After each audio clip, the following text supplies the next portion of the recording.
ఏ ఆగండి వస్తుండా రాసిరా. కాచి నా పత్తి ఉన్న కన్నీ తగ్గిపోతుంది. రే అల్లుడు నీళ్ళు పోసి పెంచరా, అదే పెరిగిపోతుంది. నేను మరీ అంత ఎదవలా కనపడుతున్నాను. ఇదే సరి కాదు మామ, పత్తి కూడా దొంగతనం చేస్తున్నాడు. చేనుల పత్తి పోతుంది, ఆరేసిన పత్తి పోతుంది మామ. నీ విషయాల్లో మూడు దొంగతనం చేసేసి కాచి ఆ తేలకనే మిమ్మల్ని మీరు తినాసి మేమొచ్చి ఏం పీకించి ఇవే తగ్గించుకుంటే మంచిది. బాగరా ఈరోజు 100 దొంగను పట్టాల్సిందే. పండసి వాన్ రిమ్మేను మా నాన్నస్తా.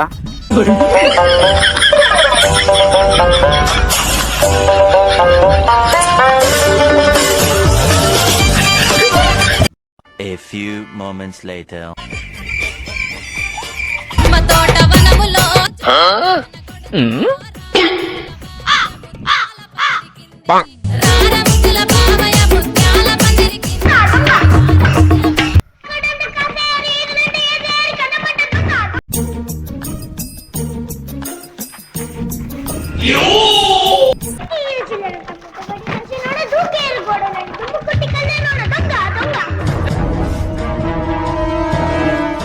చెప్పు తొందర రేపు పెద్ద పత్తి తెలుసు తొందర రేపు శరణు వస్తారు. తొందర రేపు మీరెవరన్నా?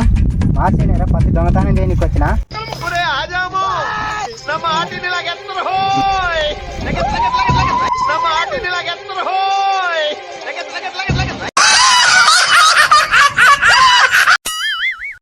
రావట్లేదా?